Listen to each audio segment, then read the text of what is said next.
With little to no recording information on these songs, we can only speculate on the exact dates that were recorded. Jamaica's title comes from a British play on words based on an old joke. My wife's gone to the West Indies. Jamaica?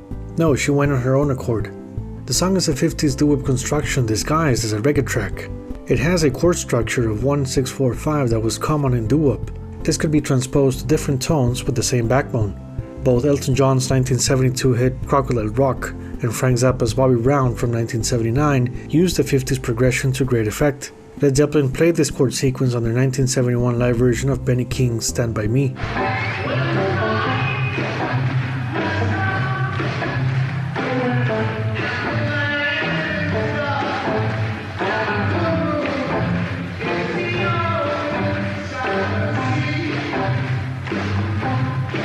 Jumple Jones has openly admitted his distaste for the track, calling it dreadful. With the whole point of reggae being that the drums and bass have strict rules on what they have to play, Bonham not being a fan of this musical genre didn't help with the final product.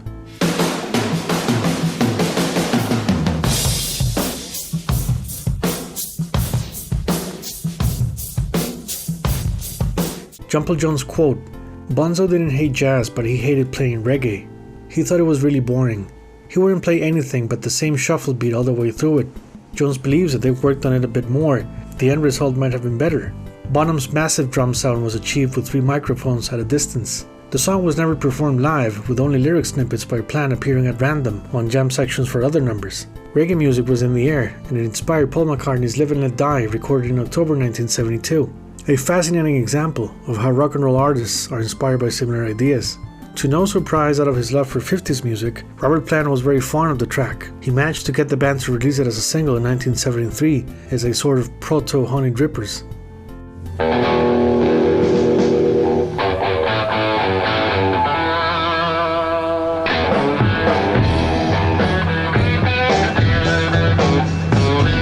The Rover emerged from a demo written back in 1970 during Page and Plant's Cottage sessions.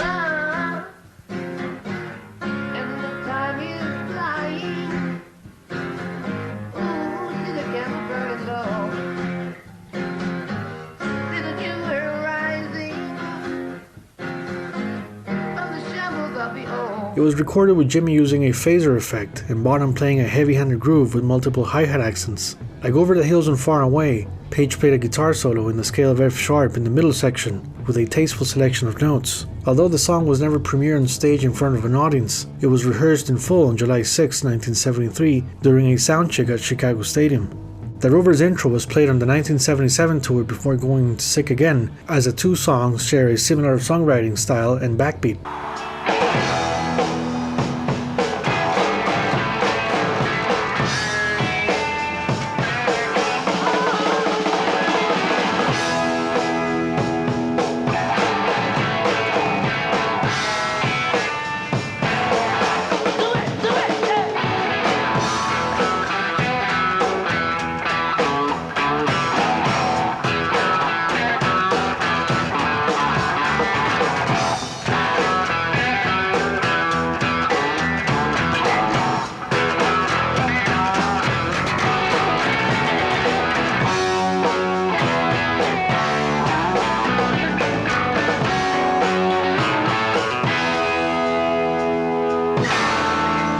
American classic rock band Heart played their own rendition in 1975.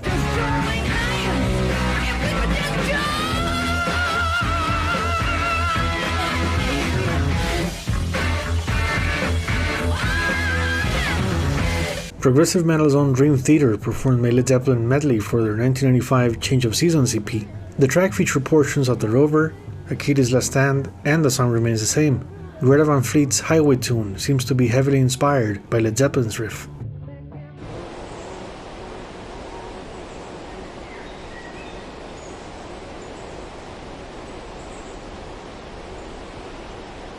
The song had Jimmy and Robert recording outdoors with all of its problems like an airplane sound.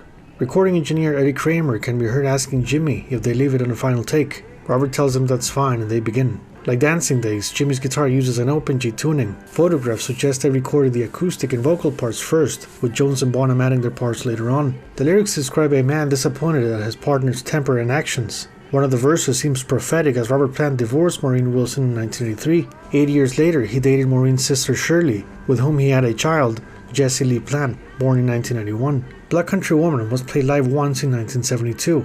It was revived on their 1977 US tour featuring John Paul Jones on uptight bass. The song was performed in 2008 by Robert Plant and Alison Krauss for the Raising Sand tour.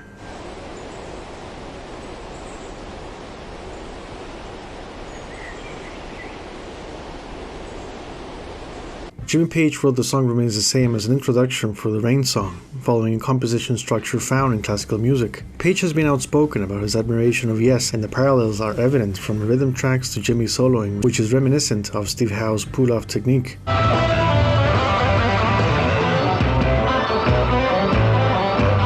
John Paul Jones' economy of notes makes up for a vicious attack on the bass that complements Page with a perfect counterpoint. The Song Remains the Same was also the chance for Jimmy to rework a 1967 Yardbirds number.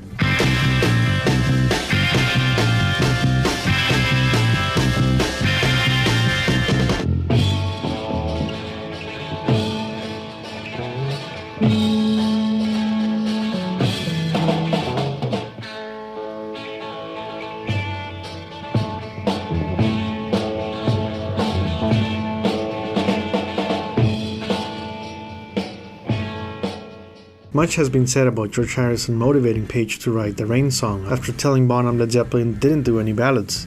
Jimmy's nod to the Beatles' Something on the Rain song's intro is the first of 3 Beatle references on the album. One of the instrumental breaks of The Song Remains the Same has a second tribute to Something, and Here Comes the Sun's downward cascade riff.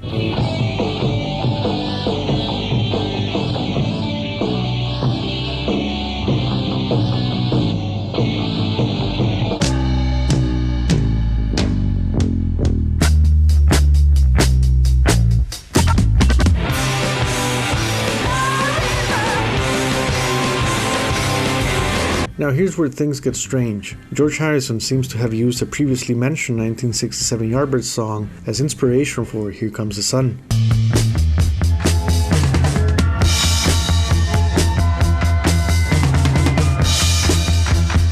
While Jimmy's guitar layers got a chance to shine on the 4th album, it was The Song Remains the Same, a platform that amplified his guitar army of architecture and vision. With little to no distortion, Page created a wall of sound attack with a Fender power trio of a Stratocaster, Telecaster, and Fender's own 12-string model. A massive creative spark empowered Jimmy to write this epic tune that blends Eastern and Western musical styles to great effect. The composition is a tribute to blues, rockabilly, Indian raga, Japanese traditional music, fingerpicking, country, jazz, and hard rock in a single statement that resonates to this day. Robert Plant was so impressed by the power of this instrumental that he decided to write lyrics for it. Because his voice was faltering from performance extremes and health problems, a special technique was employed to try to boost it back to the high range of 71. You see, the band recorded the instrumental track in D major. It was then lowered via variospeed down to C. Robert sang the lyrics with this reference, and then the take was sped up back to D, making his vocals sound higher but artificial to some extent. The question remains why the band decided to do this when Robert himself managed to sing this live without harmonizers nor downtuning the song. His live renditions were consistent on the 172 times it was performed in the 70s, which makes the studio version vocally pale in comparison. The final product on the album sounds like a parody of Robert Plant's original intention. The premise of his lyrics revolve around the idea of rock and roll as a single unifying chant for the world and concertgoers. While his wording may not be profound, the energy conveys a sense of multidimensional perception through the power of music in the immediate forever. From the California sunlight of Zeppelin's first tours to their travels to India and Sweet Calcutta Rain, the song is a celebration of moments and photographs of success. The Honolulu Starbright reference speaks of Zeppelin's 3 shows in this Hawaiian city from 1969 to 1971. Live versions of the song had Jimmy Page using a double neck sound for rhythm and fast-picking solo segments. This particular EDS 1275 color palette was used to great extent by another 70s legend, Mahavishnu Orchestra's own John McLaughlin, and his extreme jazz fusion lead passages. Like Jimmy, McLaughlin started using the instrument in 1971 and became an important part of his signature sound. John McLaughlin taught chords and harmony to Jimmy Page back in 1960. He also played with John Paul Jones in the R&B band Herbie Goins circa 1966. The Song Remains the Same frenetic journey was led by Bonham's fast tempo groove that evolved into a live drumming showcase with the use of timpani drums on the song's famous transition going to the first verse. Many Zeppelin fans consider 1973 to be the best live year for the song, right behind 1977 and Bonham's wild and aggressive take on the drums.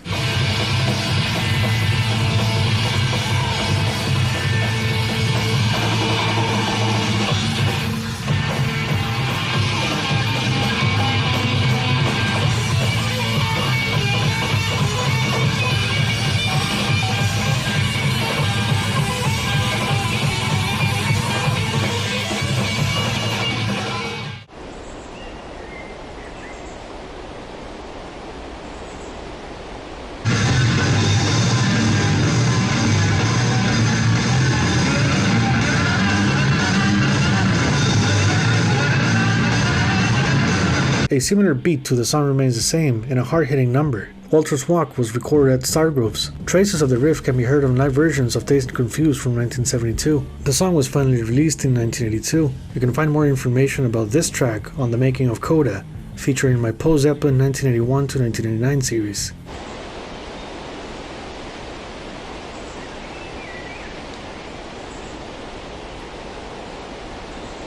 As the band plays the last hidden accent on The Song Remains the Same FD chord, we get one of the best transition, if not the smoothest, welcome to track number 2 from the whole Zeppelin catalogue. A monumental statement of tension and release, as Jimmy's strings from track 1 still resonate. The Rain song reveals a world of wonders and textures of the alternate tuning of D, G, C, G, C, D. Writing a song on standard tuning is hard enough. The alternate tuning just makes it worse in terms of chord shapes, making the guitarists go through a lot of trial and error situations to come up with a cohesive narrative. So Jimmy writing a song like this with alternate tuning is an achievement on its own. For all the critics who point fingers at Led Zeppelin's early years of blues-inspired riffs, the Rain song's musical passages saw the band reaching new heights of taste and quintessential light and shade. The culmination of their acoustic explorations resulted in this timeless classic, which bears the question, how did Jimmy Page come up with the song? The composition was developed at his home in Plumpton. Having a console handy gave Page the ability to construct the song away from the hassle of touring, airplanes, and hotel room sketches. The Vista model was extracted from the famous Pile Mobile studio, which had been used to record Led Zeppelin's 1970 Royal Albert Hall performance and the Who's Live at Leeds album.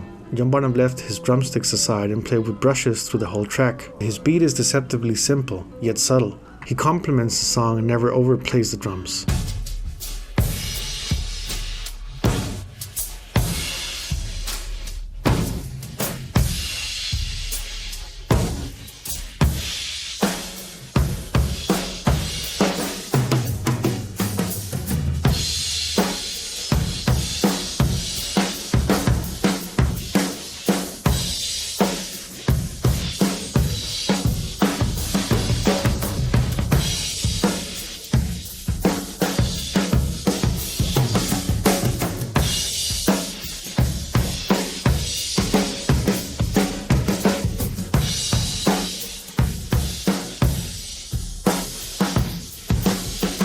Robert's lyrics and vocals remain one of his finest moments in Led Zeppelin. John Paul Jones played bass, grand piano, an EMS VCS3 synthesizer, and an MK2 Mellotron.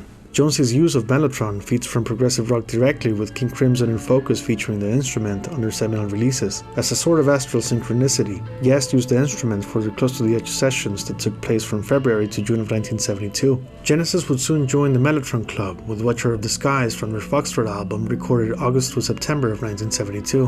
While a great tool in the studio, the Mellotron had an unreliable tape mechanism that could be a nightmare on tour, leading to tapes getting jammed. The Mellotron consisted of a series of tape loops with string sounds that would play accordingly. Because the loops were less than 5 seconds long, Jones used a volume pedal before and after playing his parts to make them more realistic. His orchestral vision and arrangement deserve him being on the writing credits for the song beyond the page and plan note found in the record. Jones played the Mellotron on all 1973 to 1975 versions before switching to a Yamaha GX1 in 1979 and a Fairlight CMI series for 1980. Led Zeppelin performed this song a total of 141 times. Jimmy's live take on the song had him playing The Song Remains the Same on the 12th string, then switching down to the 6th string fretboard with an alternate tuning low to high of E, D, A, D, A, D, E, taking the original studio version key of G up to A. This allowed for a quick guitar setup from standard tuning E, A, D, G, B, E, with just a 3rd and 2nd string needed to be tweaked. Such guitar configuration made both The Song Remains the Same and the Rain song sonically inseparable until 1979 and 1980, where the Rain song was played as a standalone number. The Rain song is one of the few Zeppelin tracks which both live and studio versions are exquisite. Jimmy's guitar work at concert arenas required a high degree of concentration that his session player days trained him well to do so. The song's outro is what separates Page from most guitar players at the time. Yes, many could solo, but very few created their own universe. The Rain song's inventiveness exemplifies why Led Zeppelin went beyond any hard rock definitions or heavy metal labels. The 1972 version of the band could do it all. The track was a breakthrough to embark on more ambitious projects on future albums. If Stairway to Heaven sums up the band at its peak, the Rain song is the sound of forever. Page and Plant revisited the track for their 1994 Unplugged performance, with Jimmy playing it on acoustic live for the first time. The song was played 10 times on their 1996 tour. Robert Plant returned to the song from 2015 to 2019 for a total of 44 performances.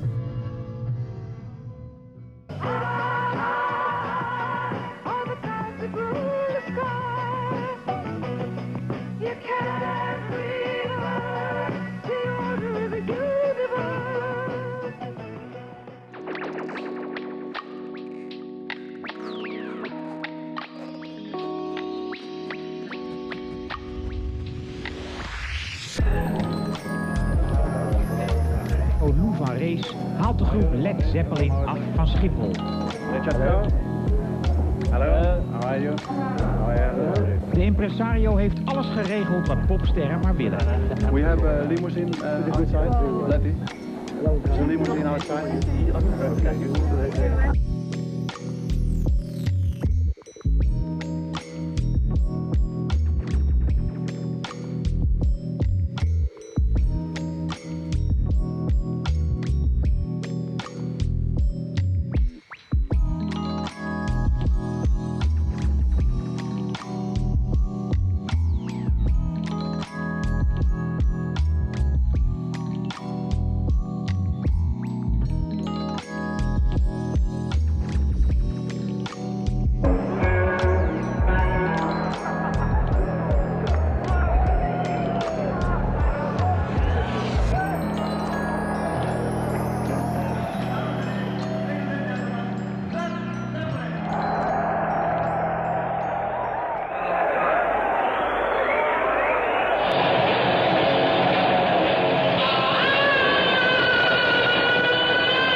Some people describe it harshly as a zone of decay.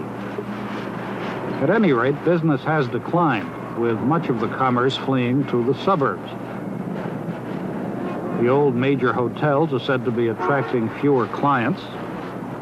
One department store cut back its downtown selling space. Another announced it will close its downtown branch. First-run movie houses folded one after another. And now there is none downtown. However, on the southern rim of the central business district, a prosperous convention complex has been developed, and there are plans to add to it. It is a self-contained area for visitors, with auditoriums, stores, restaurants, and hotel accommodation. This is a thing called the ocean.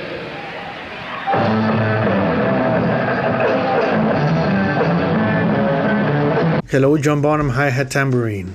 They kicked off the tour in Detroit on June 6th. While this was a concert run to promote Led Zeppelin 4, they performed an almost carbon copy of their 1971 setlist with the same 3 songs from their new album. It's almost as if they overplayed Rock and Roll Black Dog and Stairway to Heaven so much in advance that by the time they came back in 72, they showed up empty-handed in the experience enhancement department. To make matters worse, the tour coincided with the Rolling Stones' highly publicized 1972 American tour. The entourage of celebrities and socialites around the Stones overshadowed Zeppelin's visit. Peter Grant and his boys took note. More on this later. While the tour was a financial success, it seems to be lost in time between the excitement of 71 and their bigger-than-life status of 73.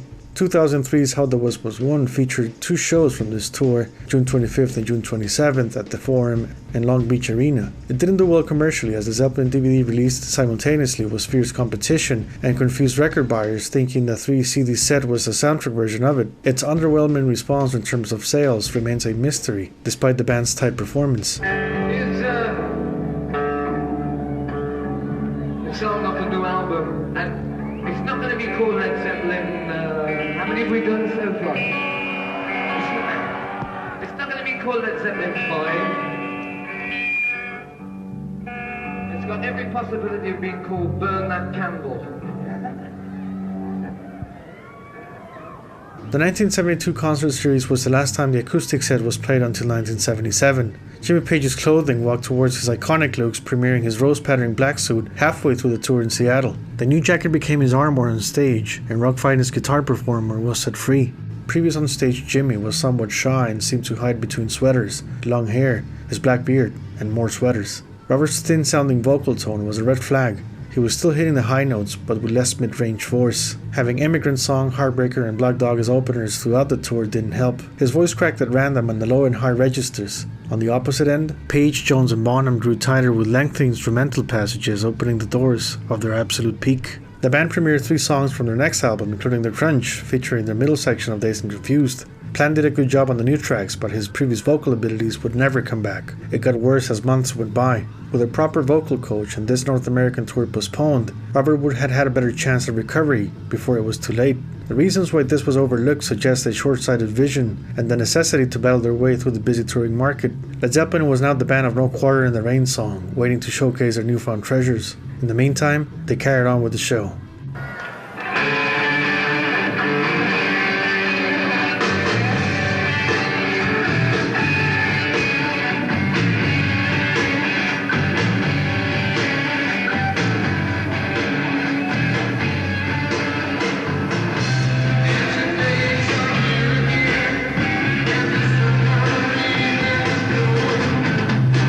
The band stopped in New York to mix some tracks from the upcoming album. The bright sound of Houses of the Holy may be linked to the Sonic President of 1971. Despite its success, Led Zeppelin 4 suffered from a sinister issue when Page returned with the master tapes back to England. The album was mixed at Sunset Sound in Los Angeles. Jimmy was pleased with the results, but when he played it back to his bandmates, it sounded muddy. It was bad. His bandmates were angry. Jimmy drew a hypothesis of train magnets affecting the tapes. Nobody had a clear answer, so the entire album had to be remixed with only When the Levee Breaks surviving the Sunset Sound mixes. This massive delay hurt the process, and the end result was good but not great, from what Page heard on the mixing board in Los Angeles. Engineering for Houses of the Holy made sure nothing was muddy nor dark, thus the end product is bright, very bright. The EQ parameters weren't two opposite ends of the audio spectrum of 4. The drums were crisp and the high frequencies were given center stage, sometimes at the expense of the low end, which remains one of the main audiophile complaints from the record. To no fault of their own, the material overall was more ambitious, and this was a learning curve for the band. Their light and shade benefited from a darker sounding palette. Houses was a leap of faith into a more polished sound.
Led Zeppelin returned to Japan for their first unofficial tour of Houses of the Holy. It featured major adjustments to their setlist, now taking the somewhat scripted shape and form of years to come. The spontaneous shows and looks of the past evolve into the inevitable of show business. Control chaos to cater to expectations. 1972 was another busy concert year in Japan with the first-time visit of Creedence in February, the return of Pink Floyd for 6 shows in March, Chicago in June, ELP supported by Free in July, and Deep Purple's legendary 3 shows in August. Led Zeppelin's shows began with rock and roll, giving Robert Plant's voice a chance to warm up. Misty Mountain Hop was back since May 10, 1971, and became a regular concert staple, played 81 times until July 1973. The song featured a new arrangement at the end, in which the band played a sudden stop to go into Since I've Been Loving You. Their upcoming 5th album was represented with 5 songs: Over the Hills and Far Away, Dancing Days, The Crunch in the Middle of Dazed and Confused, The Ocean, played on October 3rd, and best of all, the first ever performance as of both The Song Remains the Same and The Rain Song. The band played these 2 on all 6 dates from the tour. Plant's voice showed signs of a more drastic decline. His never-ending tobacco smoking habit further buried his chance of recovery. Despite the changes on the show's dynamics, Robert's vocals were not consistent when he tried to sing the high notes. He managed to warm up towards the middle of the tour to their previous North American show levels, but Immigrant Song as closing number didn't help him to get back on track.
Doing this, this is off the 5th album, and we still have yet to find a name for it.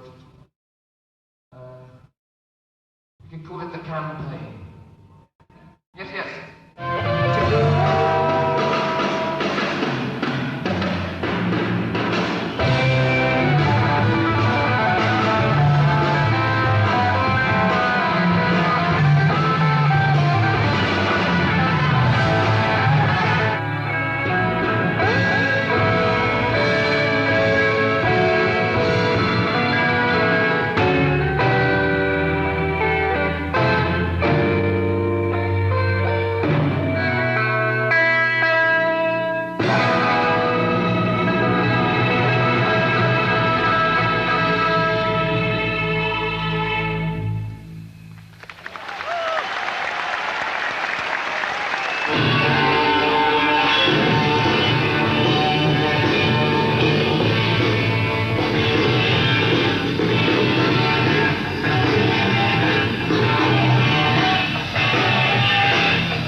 This is another new one.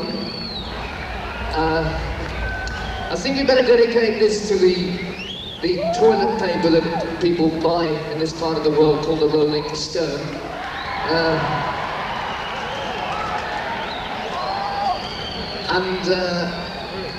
Yeah, just the inside, the general inside.